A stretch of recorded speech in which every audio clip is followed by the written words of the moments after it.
News, सच जरूरी है। नमस्कार दर्शकों, ब्रेक के बाद आपका स्वागत है। मैं हूं मीनल और आप देख रहे हैं देश की खबरें। तो चलिए डालते हैं नजर आज की बड़ी हेडलाइंस पर। आतंक के खिलाफ फंडिंग में हो सकता है इस्तेमाल। पाकिस्तान को कर्ज देने पर भारत ने IMF को चेताया। अमेरिकी विदेश मंत्री ने आसिम मुनीर से की बात। रक्षा और विदेश मंत्रालय की ब्रीफिंग आज। पाकिस्तान से तनाव के बीच ज्यादातर हवाई सेवाएं सामान्य। 32 एयरपोर्ट 15 मई तक एहतियातन बंद। अब डालते हैं एक नजर विस्तार से। आतंकियों का पनाहगाह पाकिस्तान की आर्थिक स्थिति बंद से बदतर है। यही कारण है कि भारत के साथ तनाव के बीच पाकिस्तान को अंतर्राष्ट्रीय मुद्रा कोष के सामने हाथ फैलाने पड़े। इस बीच भारत ने अंतर्राष्ट्रीय मुद्रा कोष को पाकिस्तान के नियत को लेकर आगाह किया कि पाकिस्तान को दिए जा रहे $1 अरब के कर्ज का इस्तेमाल सीमा पार प्रायोजित आतंकवाद के लिए हो सकता है। मामले में भारत के सूचना और प्रसारण मंत्रालय ने सोशल मीडिया प्लेटफॉर्म X पर पोस्ट कर बताया कि भारत ने IMF से पाकिस्तान के खराब रिकॉर्ड और कर्ज के दुरुपयोग की संभावना पर गंभीर सवाल उठाए हैं। सरकार ने कहा कि पाकिस्तान लंबे समय से IMF से कर्ज लेता आ रहा है, लेकिन वो शर्तों को पूरा करने और आर्थिक सुधारों को लागू करने में लगातार विफल रहा। बता दें कि भारत सरकार ये बयान तब आया जब IMF ने शुक्रवार को पाकिस्तान के लिए एक्सीडेंट फंड फैसिलिटी के तहत $1 अरब की रकम जारी करने को मंजूरी दी। मामले में IMF ने कहा कि इस फैसले से अब तक पाकिस्तान को कुल $2 अरब की राशि मिल चुकी है। हालांकि भारत ने IMF की बैठक में पाकिस्तान को कुल $2.5 अरब का नया कर्ज दिए जाने के प्रस्ताव का विरोध किया और बैठक में वोटिंग से दूर रहकर अपना विरोध दर्ज कराया। साथ ही भारत ने चेताया कि ऐसे देश को लगातार कर्ज देना जो सीमा पर आतंकवाद को बढ़ावा देते हैं न केवल वैश्विक मूल्यों का अपमान है, बल्कि इससे दाता और वित्तीय संस्थानों की छवि को भी खतरा पहुंचता है। अब आगे बढ़ते हुए देखते हैं हमारी अगली खबर। भारत पाकिस्तान के बीच जारी संघर्ष का आज चौथा दिन है। पाकिस्तान ने शुक्रवार को रात गहराते हुए जम्मू कश्मीर, पंजाब, राजस्थान से गुजरात तक के 26 इलाकों में फिर ड्रोन से हमला बोला। पंजाब के फिरोजपुर में ड्रोन से करीब 25 धमाके हुए। इसमें एक ही परिवार के 3 लोग घायल हो गए। भारतीय सैन्य बलों ने गए हमलों को वायु रक्षा प्रणाली के जरिए नाकाम कर दिया। गुजरात के कच्छ सेक्टर में L-70 एयर डिफेंस गन का इस्तेमाल कर भारतीय सेना ने पाकिस्तानी सेना के एक हथियार बंद ड्रोन को सफलतापूर्वक मार गिराया। वहीं जालंधर ग्रामीण के गांव के खेत में मिसाइल के टुकड़े मिले। पुलिस अधिकारी मौके पर पहुंच गए। BRS MLC के कविता ने कहा, तेलंगाना सरकार द्वारा राज्यों में विश्व सुंदरी की प्रतियोगिता आयोजित की जा रही है और पूरी दुनिया इसे देखेगी। जो भारत पाकिस्तान के बीच में तनाव चल रहा है, ऐसे माहौल में इस इवेंट का आयोजन करने से दुनिया के सामने हमारी छवि अच्छी नहीं जाएगी। हम कार्यक्रम को रद्द करने की मांग नहीं कर रहे। जिस तरीके से IPL ने पुनर्निर्धारित किया है, उसी तरह से विश्व सुंदरी की प्रतियोगिता को पुनर्निर्धारित करने का अनुरोध करती है। चलिए आगे बढ़ते हैं अगली खबर के साथ। देश भर के हवाई अड्डों पर सुरक्षा इंतजाम और कड़े कर दिए गए हैं। इस बीच देश के 32 एयरपोर्ट 15 मई तक बंद कर दिए गए हैं। ये हवाई अड्डे 15 मई को सुबह 5:29 तक बंद रहेंगे। भारत और पाकिस्तान के बीच बढ़ते तनाव के बीच एक कदम उठाया गया। हालांकि कुछ हवाई अड्डों का संचालन सामान्य है, लेकिन हवाई क्षेत्र में लगी कुछ पाबंदियों के चलते कुछ उड़ानों के समय में बदलाव हो सकता है। भारतीय विमानपत्तन प्राधिकरण और संबंधित विमानन प्राधिकरणों ने नोटिस जारी किया, जिसमें उत्तरी और पश्चिमी भारत में 32 हवाई अड्डों को सभी नागरिक उड़ान संचालन के लिए अस्थायी रूप से बंद करने की घोषणा की गई है। इन हवाई अड्डों में उधमपुर, अंबाला, अमृतसर, अवंतीपुर, भटिंडा, भूज, बीकानेर, चंडीगढ़, हल्द्वारा, हिंडन और जम्मू और जैसलमेर, जामनगर, जोधपुर, कांडला, कांगड़ा, केशोद, किशनगढ़, कुल्लू, मनाली और लेह शामिल है। इसके अलावा लुधियाना, मुंद्रा, नलिया, पठानकोट, पटियाला, पोरबंदर, राजकोट, सरसावा, शिमला, श्रीनगर, थोइस और उत्तर लाई को भी बंद कर दिया। ये हवाई अड्डे 15 मई को सुबह 5:29 तक बंद रहेंगे। भारत और पाकिस्तान के बीच बढ़ते तनाव के बीच एक कदम उठाया गया।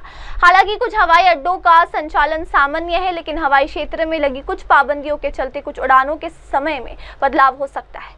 भारतीय विमानपत्तन प्राधिकरण और संबंधित विमानन प्राधिकरणों ने नोटिस जारी किया, जिसमें उत्तरी और पश्चिमी भारत में 32 हवाई अड्डों को सभी नागरिक उड़ान संचालन के लिए अस्थायी रूप से बंद करने की घोषणा की गई है।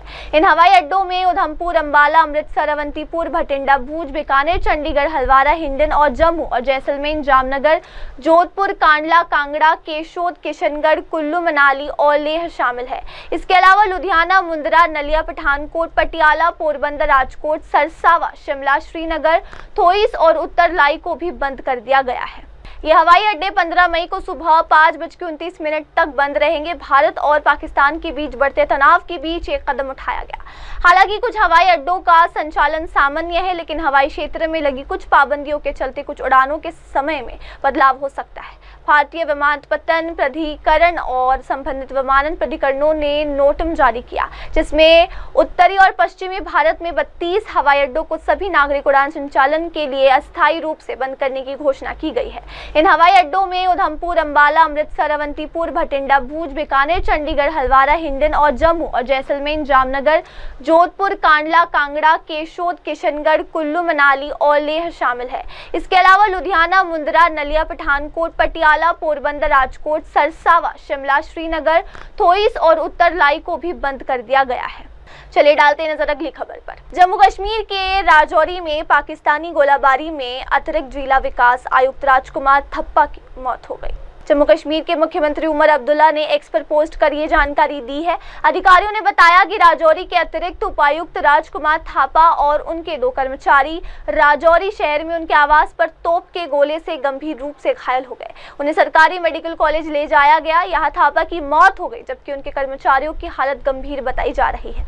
मुख्यमंत्री उमर अब्दुल्ला ने थापा के निधन पर शोक व्यक्त किया। उन्होंने एक्स पर पोस्ट करते हुए लिखा कि राजौरी से विनाशकारी समाचार, हमने जम्मू कश्मीर प्रशासन सेवा के एक समर्पित अधिकारी को खो दिया है। कल ही वह डिप्टी सीएम के साथ जिले में घूम रहे थे और मैंने जिस ऑनलाइन बैठक की अध्यक्षता की थी उसमें शामिल हुए थे। मुख्यमंत्री ने एक्स पर एक पोस्ट में कहा कि आज अधिकारी के आवास पर पाकिस्तानी गोलाबारी हुई, जिसमें राजौरी शहर को निशाना बनाया गया, जिसमें हमारे अतिरिक्त जिला विकास आयुक्त राजकुमार थप्पा की मौत हो गई। इस भयानक जानमाल के नुकसान पर दुख को व्यक्त करने के लिए मेरे पास शब्द नहीं है। उनकी आत्मा को भगवान शांति दे। अब आगे बढ़ते और देखते हैं अगली खबर। प्रधानमंत्री नरेंद्र मोदी ने बीते एक दशक में रणनीतिक रूप से भारत की वायु रक्षा व आक्रमण क्षमता को मजबूती दी है। मोदी सरकार ने 2014 से अब तक बीते एक दशक में रणनीतिक रूप से न सिर्फ आधुनिक वायु रक्षा प्रणालियों का अधिग्रहण किया, बल्कि स्वदेशी तकनीकों को भी बढ़ावा दिया है।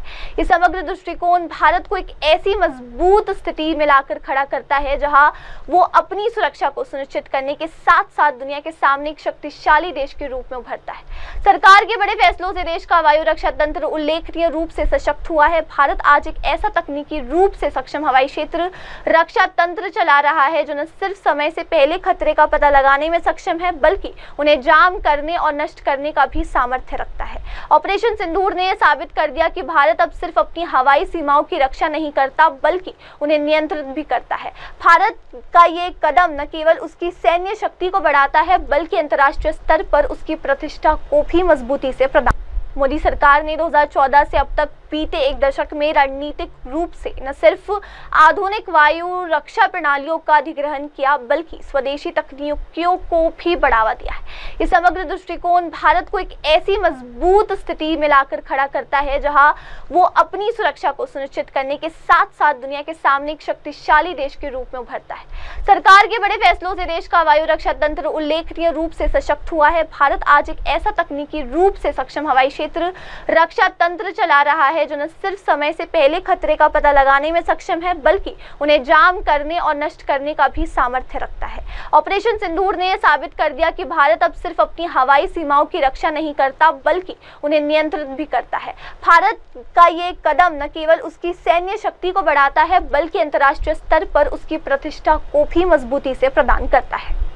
मोदी सरकार ने 2014 से अब तक बीते एक दशक में रणनीतिक रूप से न सिर्फ आधुनिक वायु रक्षा प्रणालियों का अधिग्रहण किया बल्कि स्वदेशी तकनीकों को भी बढ़ावा दिया है। ये समग्र दृष्टिकोण भारत को एक ऐसी मजबूत स्थिति में लाकर खड़ा करता है जहां वो अपनी सुरक्षा को सुनिश्चित करने के साथ साथ दुनिया के सामने एक शक्तिशाली देश के रूप में उभरता है। सरकार के बड़े फैसलों से देश का वायु रक्षा तंत्र उल्लेखनीय रूप से सशक्त हुआ है। भारत आज एक ऐसा तकनीकी रूप से सक्षम हवाई क्षेत्र रक्षा तंत्र चला रहा है जो न सिर्फ समय से पहले खतरे का पता लगाने में सक्षम है बल्कि उन्हें जाम करने और नष्ट करने का भी सामर्थ्य रखता है। ऑपरेशन सिंदूर ने यह साबित कर दिया कि भारत अब सिर्फ अपनी हवाई सीमाओं की रक्षा नहीं करता बल्कि उन्हें नियंत्रित भी करता है। भारत का ये कदम न केवल उसकी सैन्य शक्ति को बढ़ाता है बल्कि अंतर्राष्ट्रीय स्तर पर उसकी प्रतिष्ठा को भी मजबूती से प्रदान करता है। अब आगे बढ़ते और देखते अगली खबर। दूरसंचार नियामक ट्राई ने एलन मस्क की स्टारलिंक जैसी उपग्रह संचार सेवा प्रदाता कंपनियों पर सालाना राजस्व का 4% स्पेक्ट्रम उपयोग शुल्क लगाने की शुक्रवार को सिफारिश की।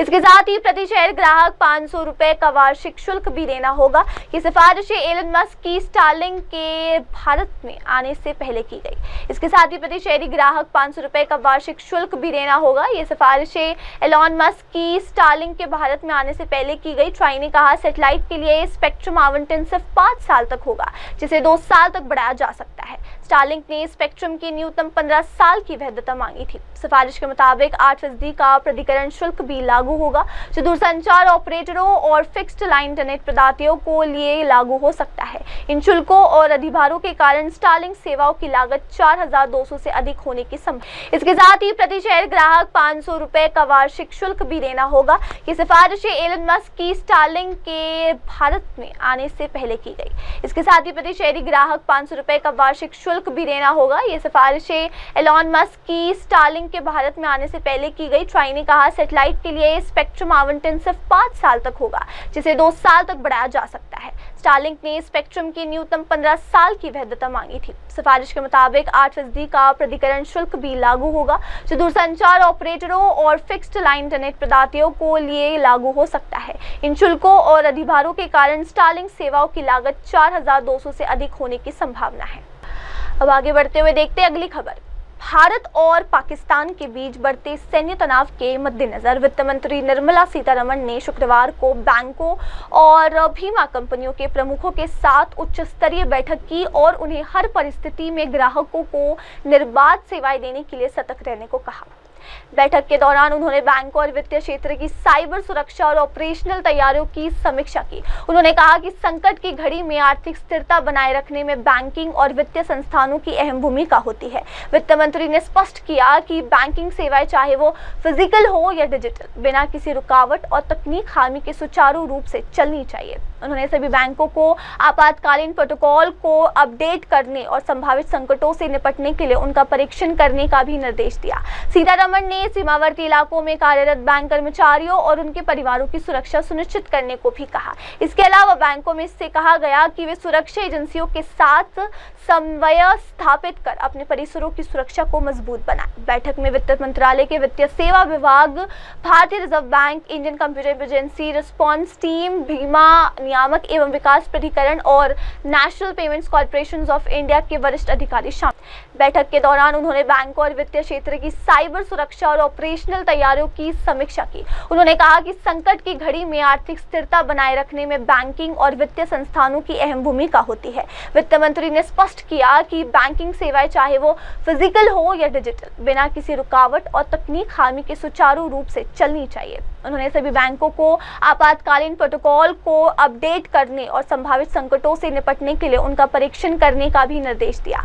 सीतारमण ने सीमावर्ती इलाकों में कार्यरत बैंक कर्मचारियों और उनके परिवारों की सुरक्षा सुनिश्चित करने को भी कहा। इसके अलावा बैंकों में इससे कहा गया कि वे सुरक्षा एजेंसियों के साथ समन्वय स्थापित कर अपने परिसरों की सुरक्षा को मजबूत बनाएं। बैठक में वित्त मंत्रालय के वित्तीय सेवा विभाग, भारतीय reserve bank, Indian computer agency response team, बीमा नियामक एवं विकास प्राधिकरण और national payments corporation of India के वरिष्ठ अधिकारी शामिल हुए थे।